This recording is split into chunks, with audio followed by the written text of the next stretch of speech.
বন্ধুরা, তো দেখুন, মটরশুঁটি আমাদের ছাদ বাগানেই কিন্তু আমরা খুব সহজভাবেই করতে পারি। তো আমি কিছু হারভেস্টও করেছি, আর আপনাদের এখন আমি কিছুটা হারভেস্ট করে দেখাচ্ছি। আর এর আগে এর মিডিয়াটি কিভাবে তৈরি করেছিলাম সেগুলোও আমি ভিডিও দিয়েছিলাম। তো বন্ধুরা, আপনারাও এইভাবে মটরশুঁটি লাগান। এটা আছে টবে আর এটা হচ্ছে ক্যারেটে। আপনারা যে কোনো পাত্রে কিন্তু লাগাতে পারেন। তো চলুন দেখুন আমি কতটা মটরশুঁটি আজকে হারভেস্ট করব।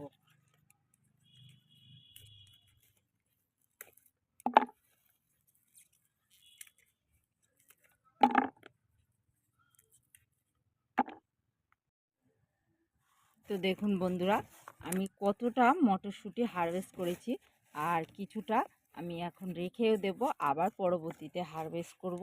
তো এইভাবে অবশ্যই আপনারা কিন্তু টমেটো হারভেস্ট করতে পারেন।